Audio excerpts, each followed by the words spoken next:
Buenos días, hermanos. Saludos en esta hermosa mañana. Dando gracias a Dios por la oportunidad que me da de compartir con ustedes y dando gracias a Dios por sus vidas, primeramente. Voy a pedir el favor que usted pause el video, que tiene la oportunidad de hacerlo, y por unos segundos o por unos minutos ore a Dios y le ruegue que le muestre, que le guíe en estos minutos a través de su palabra, a través de los textos que serán mencionados. En esta mañana vamos a continuar con el tema de la fe y lo uniremos con otro tema, la integridad. Hoy hablaremos de la fe y la integridad. ¿Pero qué es integridad? Según Mr. Google, integridad es la capacidad, la cualidad de íntegro. ¿Y qué es íntegro? La definición que aparece allí está que está completo o tiene todas sus partes. Que está completo o tiene todas sus partes. Pero cuando hablamos de la virtud de integridad hacia las personas, la virtud de integridad tiene que ver con la capacidad que tiene una persona de hacer lo correcto, la capacidad que tiene una persona de buscar lo correcto. Y eso tiene que ver no solamente con su beneficio, sino también con el beneficio de otros. Es decir, que hace lo correcto no solamente para sí mismo, sino para los demás.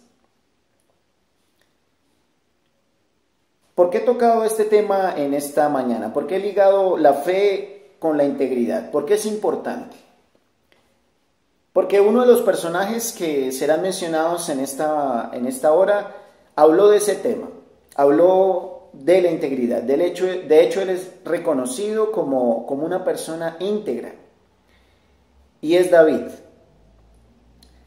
David es un ejemplo claro de fe, es un hombre llamado por Dios. Usted puede leer la historia y tenerla clara en 1 de Samuel y 2 de Samuel.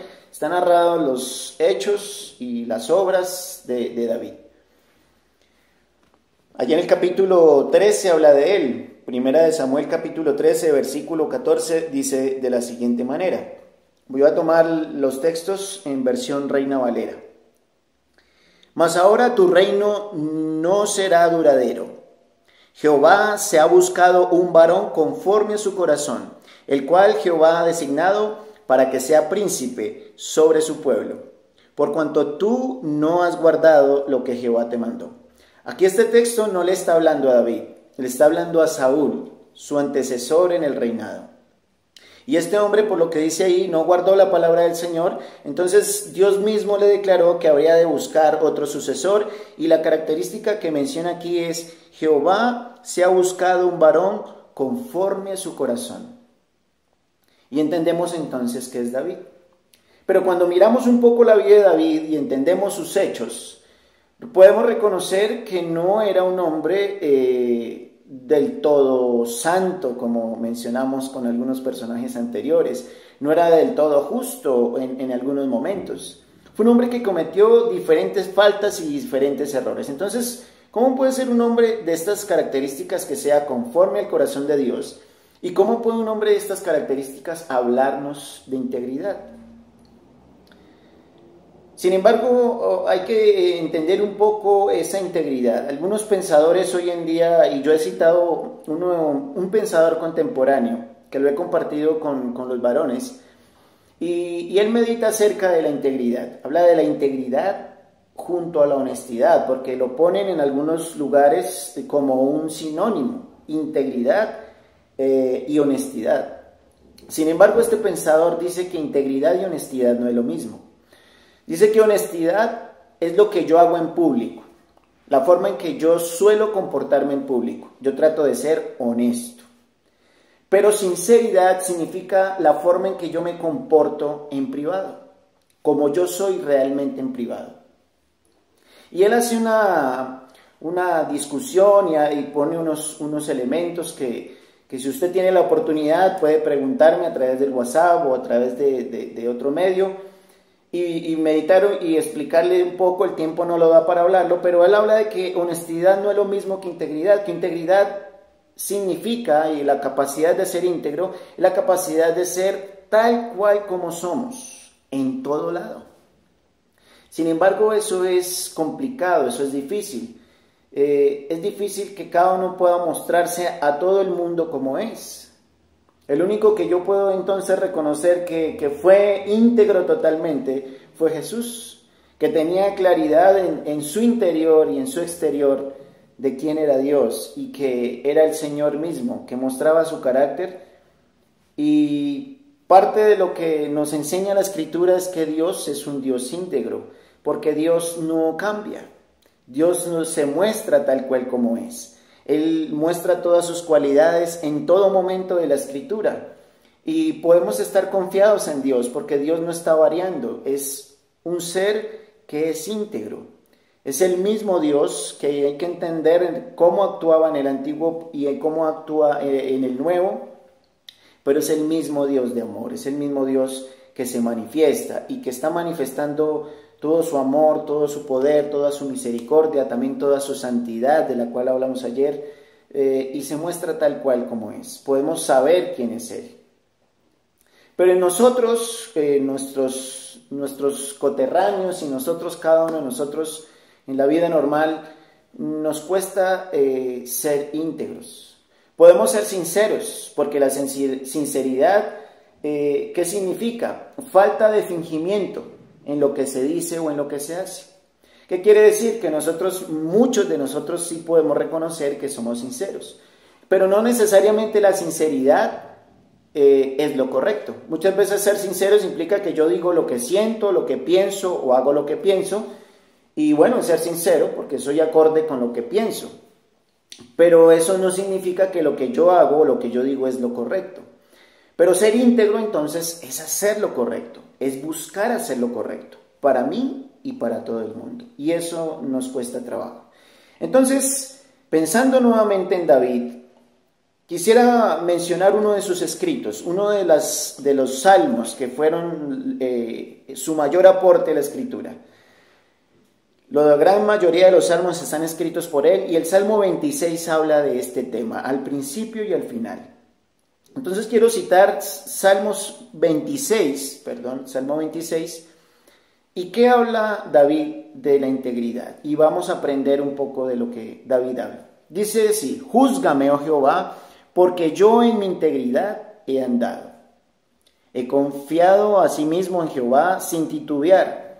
Escudriñame, oh Jehová, y pruébame. Examina mis íntimos pensamientos y mi corazón, porque tu misericordia está delante de mis ojos y ando en tu verdad.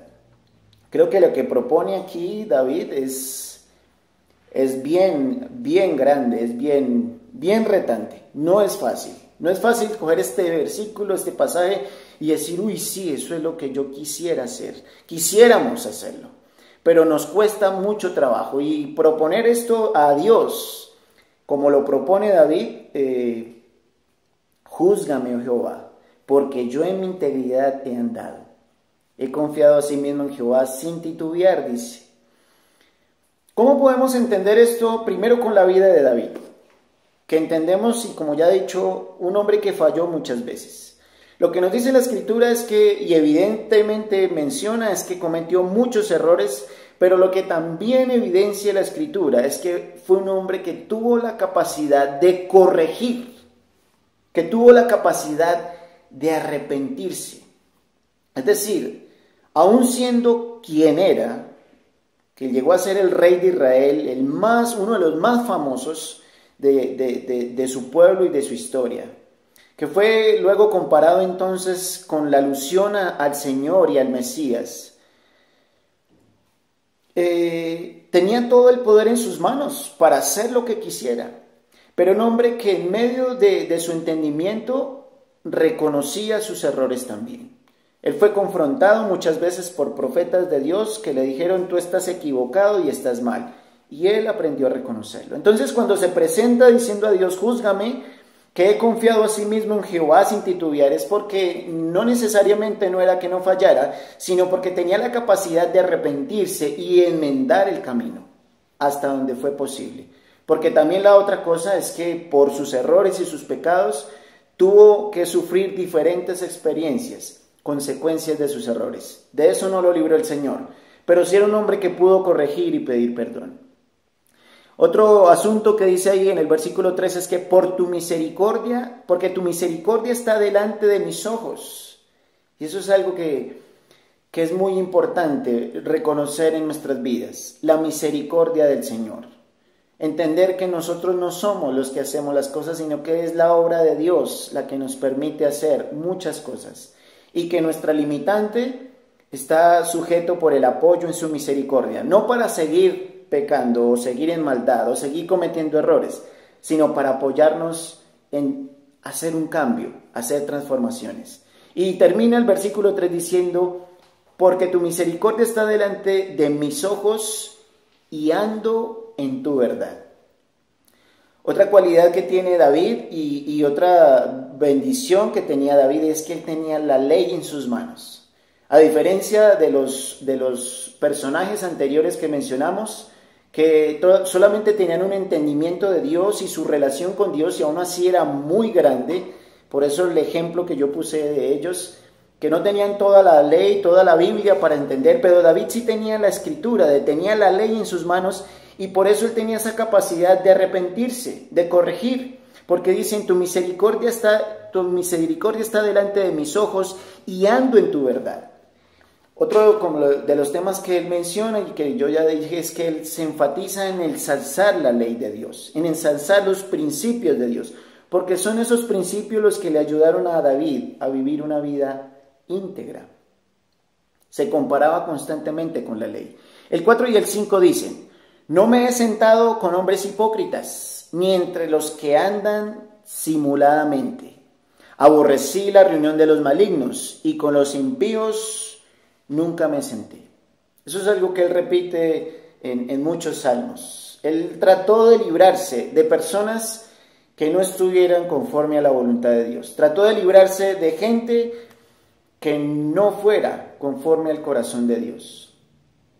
Y si bien es cierto, cometió muchos errores, también permitió muchas bendiciones, también permitió mucha estabilidad en el pueblo de Dios, porque era un hombre que dio fortaleza al pueblo, un hombre que buscaba constantemente el principio de Dios, adoración a Dios, y cualquier cosa que generara dificultad o que no fuera correcta, cuando la falló, trató de enmendarla, pero claramente hacía que su pueblo buscara ese mismo principio. El 6 y el 7 dicen, lavaré en inocencia mis manos, y así andaré alrededor de tu altar, oh Jehová, para exclamar con voz de acción de gracias y para contar todas tus maravillas. Anteriormente mencionaba la misericordia. Aquí este rey, este hombre de Dios, estaba hablando que levantaré en inocencia mis manos. Pero ¿para qué y por qué? No creyéndose un justo, sino que dice, así andaré alrededor de tu altar, Jehová, para exclamar con voz de acción de gracias. Quiere decir que David alza las manos, no porque él diga que él era perfecto, sino que alza las manos reconociendo delante del altar de Dios que tenía mucho que agradecer a Dios. Y parte de lo que tenía que agradecer David era su perdón. Parte de lo que tenía que agradecer David era esa misericordia ya mencionada. Y entonces decía, exclamar con voz de acción de gracias para lo siguiente, contar todas tus maravillas. Y los salmos fueron prueba de eso. David no se quedó callado. David no se quedó callado ni con su bendición, ni con su maldad tampoco. Muchos son los salmos en los cuales podemos reconocer a David arrepintiéndose, reconociendo en él su vulnerabilidad. Dice del 8 al 10, Jehová, la habitación de tu casa he amado, y el lugar de la morada de tu gloria. No arrebates con los pecadores mi alma, ni mi vida con los hombres sanguinarios, en cuyas manos está el mal, y su diestra está llena de sobornos. Si bien es cierto, David por su trabajo, David por su labor de rey, tuvo que enfrentarse a muchas guerras y era recio en la guerra, era despiadado a veces. No tenemos mucho tiempo para meditar sobre eso. Usted puede leer los escritos que narran en la cual David era un hombre muy, muy estricto, era un militar de pies a cabeza. Pero reconocía en medio de eso su misericordia, reconocía en medio de eso la obra de Dios. Y aunque dice mi vida, no arrebates con los pecadores mi alma, ni mi vida con hombres sanguinarios, pues es algo que a veces se replantea. Eso es un tema de discusión en lo que expresa aquí David. Pero en la mentalidad de David estaba claro que lo que él hacía no lo hacía con injusticia. Ni iba a cometer maldad ni violencia sobre pueblos sobre pueblos justos, sino que la Escritura narra que David fue muchas veces el juicio de Dios para las naciones alrededor, que también vivían llenas de maldad, llenas de pecado, y que querían de alguna manera, como todo reino de ese tiempo y todo imperio, avasallar terrenos y saquear para extender su dominio. Entonces, de alguna manera David fue la herramienta de Dios para mantener ese reino y esa promesa dada al pueblo de Israel en el Antiguo Testamento y dada al pueblo de Israel, pues para él unos años antes, cuando en Moisés se proclamó la bendición de llegar a la tierra prometida y tomarla. Entonces él estaba de alguna manera cumpliendo su labor. Es un poco aquí de meditar eso. Pero la cuestión es que en la habitación de tu casa he amado y en el lugar de la morada de tu gloria. Para David por eso visionaba el templo. Él estaba en el tabernáculo todavía y fue un lugar que trasladaron de muchos sitios, pero él visionaba un lugar de adoración y por eso tuvo en su mente construir el templo. Por eso en su mente se hallaba en un lugar donde él pudiera glorificar a Dios y donde el pueblo mismo pudiera tener la posibilidad de adorar al Señor, y por eso lo hizo. Y dice el 10, en cuyas manos está el mal, le está diciendo de los hombres sanguinarios, en cuyas manos está el mal y su diestra está llena de sobornos. Y eso sí era algo que no podía permitir David.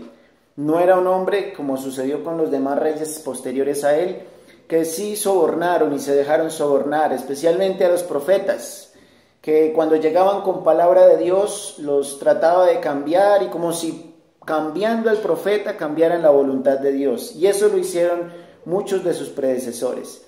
Pero cuando llegaba profeta a él, dándole palabra de Dios, aún de su pecado, la supo recibir. Y termina el Salmo en los versículos 11 y 12. Mas yo andaré en mi integridad, otra vez. Yo andaré en mi integridad. Redímeme y ten misericordia de mí. Si la integridad fuera un asunto de perfección, no diría estas palabras. Si la integridad fuera caminar siempre perfectamente, no diría redímeme y ten misericordia de mí. David era un hombre que, aunque buscaba en integridad, mas yo andaré en integridad, tenía muy claro que era posible que fallara. Por eso su atención constante a la ley. No en sentido de perfección, sino en sentido de que hay que tener la ley al lado, el principio de Dios al lado, para tratar de no fallar tanto y poder entonces vivir en esa integridad. Redímeme y ten misericordia de mí. Y el versículo 12 dice, mi pie ha estado en rectitud, en las congregaciones bendeciré a Jehová. Con esto finalizo, hermanos, diciendo simplemente que ¿qué es el camino de integridad? Unido con este tema de la fe. Caminar en fe y caminar en integridad no necesariamente implica que no vamos a fallar. Implica es que Dios quiere que tengamos una visión de lo que Dios mismo es, como la tenía David. Conocer a Dios implica entender los principios, sus valores, lo que Él nos dice, sus palabras. Pero en la integridad empezamos a comprender también quién es Dios, su carácter. Y en esa misma función de su palabra y entender a Dios por lo que Él mismo menciona en su palabra y revelar y entender su carácter, nos ayudará a nosotros a buscar corregir nuestras faltas.